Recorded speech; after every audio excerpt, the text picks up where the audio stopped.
TuskegeeVirtual.com.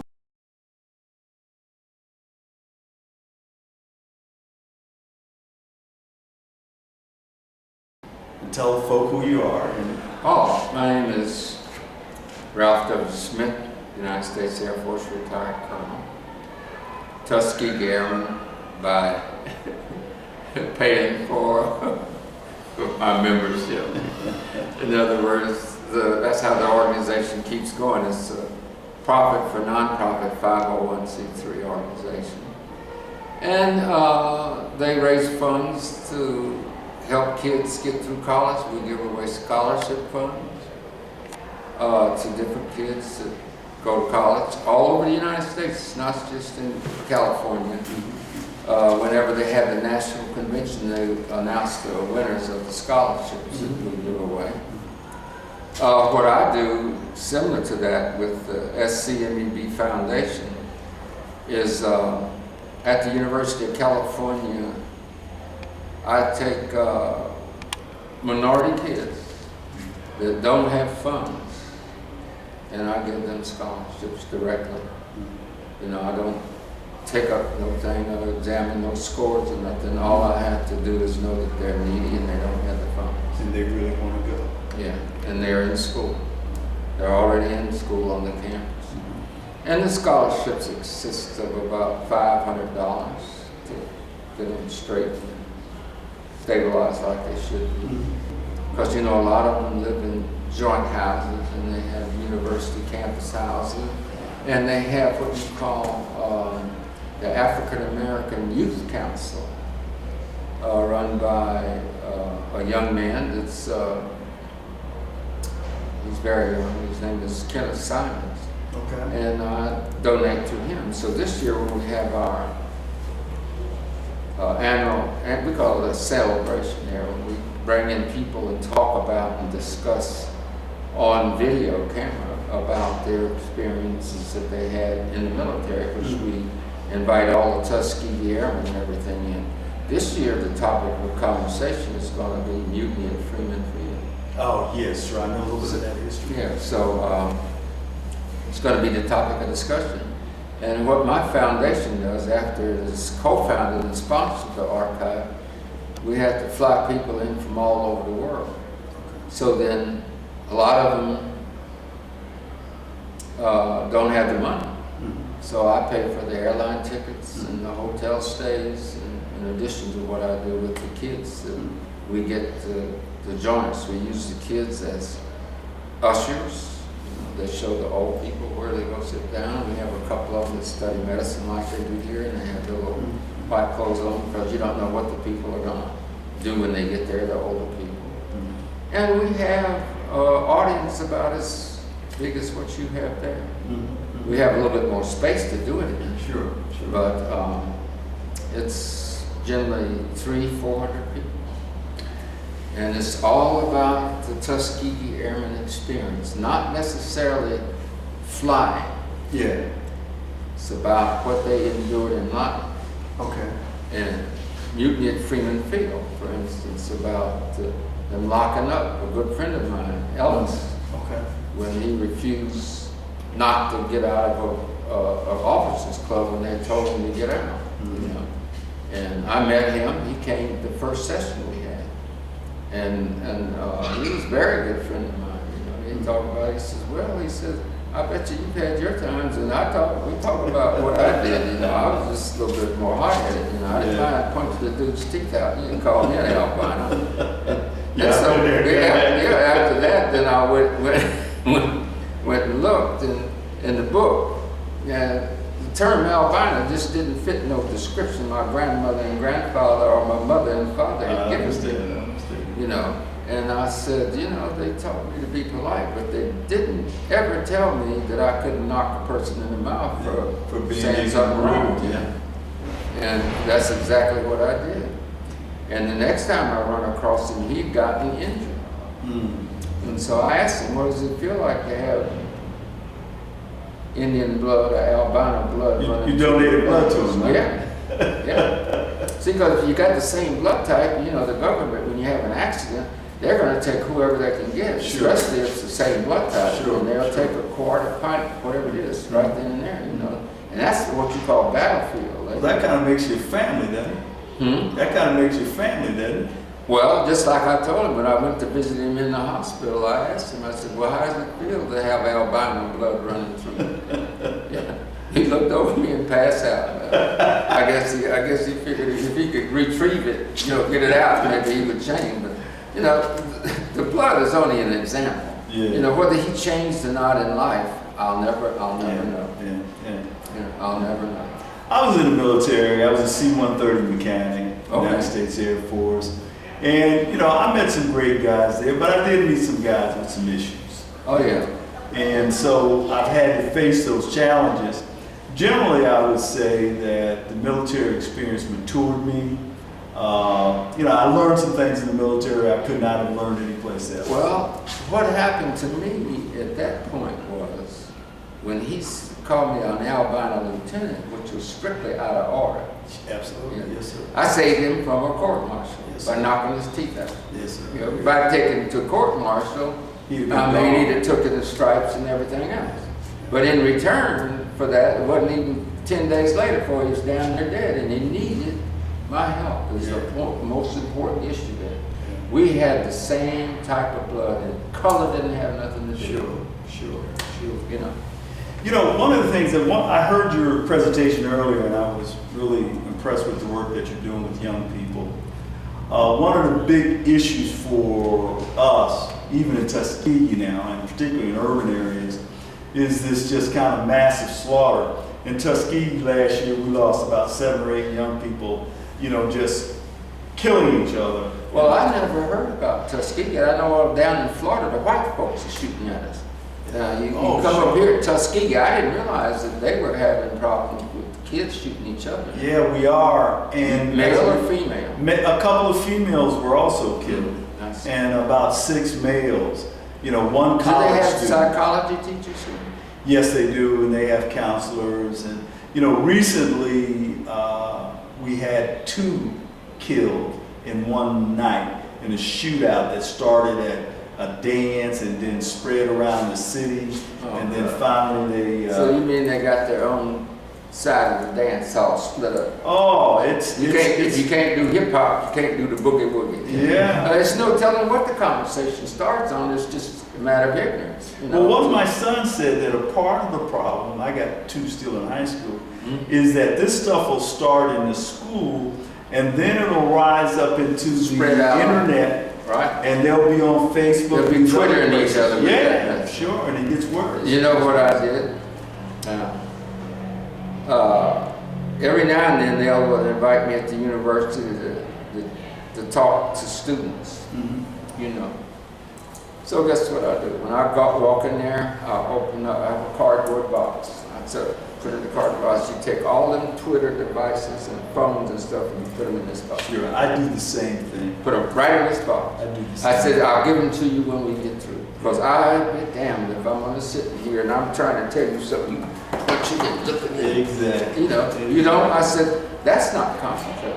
Drive down the highway and do this and see what you run into a telephone pole. Yeah. You know, that's not going to forgive you for Twitter. Yeah. You know, running over the people in the crosswalk, that's not going to forget you. You're going to jail. You know, and even worse than that, carry a gun. Sure. Or either don't have any cause to understand what diversity means. Just because a person calls you a name doesn't give you the right to shoot. Sure. I said, now, if you have to defend yourself, that's a total different story. But you can always learn how to walk away out of safety, Yeah. but you don't turn your back. You just step back away from the deal and try to get out of it. If it's going to be an argument or some kind of confrontation. I said, and the only way you really defend yourself, if you're backed in the corner, you have no alternative. I understand. I understand. What do you carry, a shotgun or something? I said, no, I carry no gun. I have a mouth. And I have talked my way in and out of a meaningless situation. Sure. And I said, since I'm a kid to an adult, I can only recall 1 or 2 fights. And I've been called all kinds of names. I said, you just don't realize, even going to all black or all white schools, it was not easy for me. These young people today, we've been having this conversation. I talk with school principals and other people who are involved in education, and they're really struggling because they feel like a part of the problem is that these young people are coming out of home environments where they're not getting what they need. Well, I've noticed three things in what you would call a middle class environment that exists. Why the white families and the black families figure they need a shotgun or a gun in their house is one thing that I don't understand. Now, back in the early 1800s and all, my grandfather and grandmother, both of them had shotguns. They lived down across State Line Freeport, back in the swamplands down there. That's where the Indians were, you know. The white folks had moved in there and run them all off the property. You know, run them back in the swamp. So the swamp people, the white people would come back in there to fish and expect my families that were living back there to show them how to catch the fish. You see? But growing up, my grandmother used to tell me, said, all the people used to come back in the swamp all the time. And, you know, the alligators would just catch them and eat them up. And I never could understand. I said, what the heck, what the alligators want to eat those people if they're standing on the bank fishing? What does that have to do with it? But I never understood until I got older what my grandmother then was talking about, that they would act as a guide to take them back in there, but they would actually put a bow or either a shotgun to them white folks and then fed them to the alligators. Oh, wow. And I said, I stepped back and I said, God, I said, you know, as light as I am, what if I get mistaken? My grandmother said, no, we know who you are. So you'll be all right. Yeah, said, but you have to learn in life, you know, that you don't start no trouble. She said, but those people come back in here and expect us on our own property after they've run us out of Freeport to Funiac Springs and put us back here. They expect us to pick cotton and stuff like that, and we don't do it. Yeah, understand. We do not do it. If you go down there right now, you can go into Freeport, Florida, and the Stone family and the Hogans. They own damn near all of Freeport, Florida. I mean, acres and acres and acres of family land.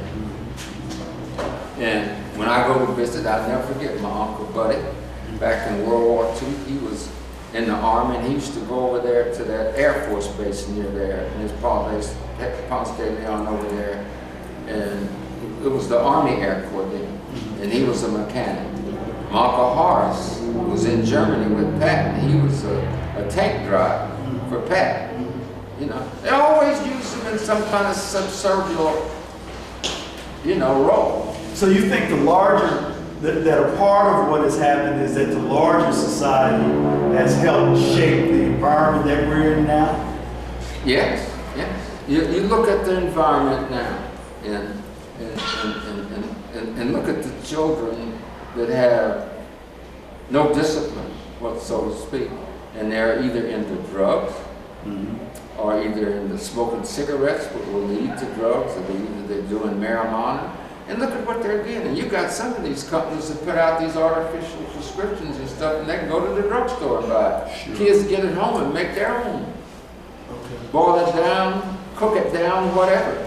You know, and I think that if you have a family, a single parent family, whoever's in charge of that single parent family should be the one that's held accountable for what those children do, and make sure that the children are guided in a proper direction and get a good schooling, regardless of the single parent.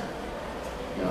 Now, if the single parent, you see some of these movies where the single parent doesn't have anything to do but do drugs while the kids are in school, but yet they're drawing some kind of government subsistence and stuff. Well, I don't tell the government, well, to stop the subsistence, because the family needs a subsistence desire, but what they need to do is put the person in a clinic. Some intervention. Yeah. You know? All right, so let's talk about fathers. If you could talk to fathers who have broken the ties with their children, maybe that, you know, I mean, that starts with breaking the tie with the mother, what would you say to them? Fathers a different breed. You know, they're different from the women. Now, all dads, they like good-looking women, you know. But if you like the good-looking woman, what's wrong with the good-looking child? Sure. You know, and why not set an example for that good-looking child? Say, you're not no college student, so but you got a job working in a hamburger stand. Do the best you can with what you got. I understand. This is the understandable situation.